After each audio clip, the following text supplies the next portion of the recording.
आज मु आपण सहित शेयर करी चित्ता लगे अमावास्या क्षीर चितौ पिठा। ये पिठा मु बिना बिरी रे बनई। जदि आपण को वीडियो भल लगे ना ताने सब्सक्राइब करिया जमा भी भूलिबे नहीं। जदि चैनल नुआ अछंती ऑल नोटिफिकेशन को ऑन कर दिंतु। मुझे कोनसी रेसिपी छाड़िले आपण माने देखि परिबे। नमस्कार, मु सस्मिता किचन को आपण मानक अनेक अनेक स्वागत। चलंतु आ डेरी करिबा नहीं, फटाफट स्टार्ट करिबा आज रेसिपी। एठी मु 250 ग्राम अरुआ चाउल नहीं ताको भिजे देकी 2 घंटा मु गैप छाड़ी देथिली। पूरा भिजी जाइए। आ गोटे बड़ साइज नड़िया को मुझे कोरिकी रखी। जेतिकी चाउल नेबे सेतिकी क्वांटिटी नड़िया नेबे। बेसी चाउल नेबे, बेसी चाउल नेले पिठा हमर खाया को भल लागिवो नाही, टाण हेबो। अधिक क्वांटिटी नड़िया रहिले बहुत भल हेबो। एठी गोटे मिक्सिंग जार नबा, अरुआ चाउल को आ नड़िया को दे दबा। अल्प पानी देकी ताको आमे ग्राइंडिंग करिवा। बेसी पानी दबानी कहीं आगु आमे पानी किंबा क्षीर देकी ताको पिठा तैयारी करिवा। ताको भल भावे पूरा चिकन करके ग्राइंडिंग कर दबा। ताको गोटे बाउल रखी दबा। बेसी पानिया करिवेनी कि बेसी बहलिया करिवे, तार कंसिस्टेंसी पूरा परफेक्ट रखिवे। देखंतु मु जेमति रखिछि सेमति करिवे।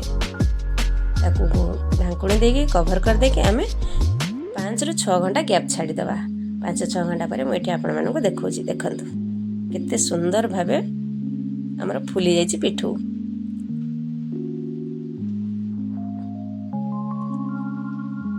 स्वाद अनुसार लूण गोटे चामच पकेवा। ताको टे भलो भावे मिक्स कर दबा।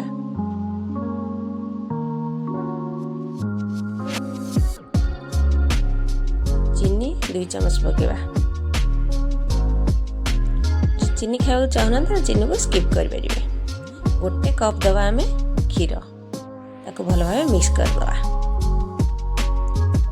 क्षीर देले पिठा हमर बहुत बढ़िया लगे, टेस्ट बहुत भल आसे।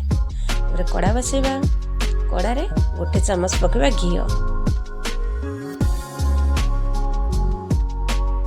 पिठा मुझे छोट छोट करी जेमिति सेप दवा को चाहिए सही रे करिवे।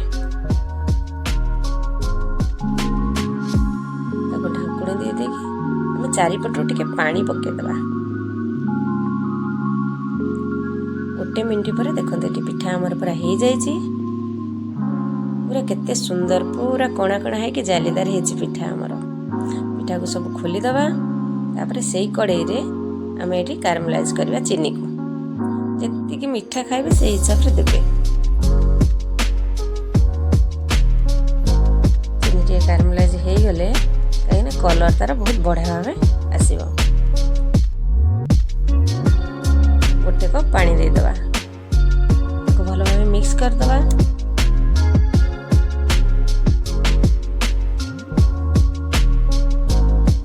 क्षीर मुझे देची 700 ml। ताको भल भाव मिक्स कर दबा।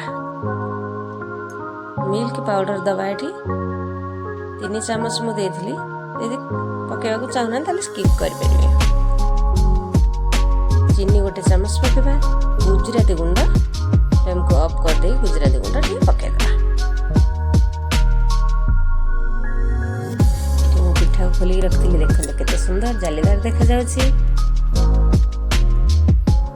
चाहिए तड़का पैन ले भी करि परिबे। तापर एठी हमर ठंडा हो गलानी क्षीर, सेतरे हम पिठा को पके दबा।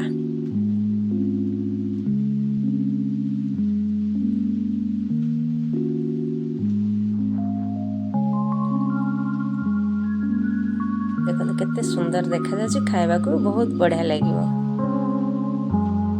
एमती घरे बने कि समस्त को खाइबा को दियंतु।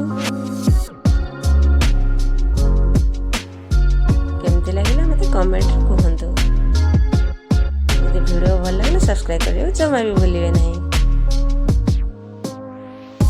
आज पई रहिली, पुणी काली आसीबी आ गोटे नुआ रेसिपी नहीं। से पर्यंत नमस्कार।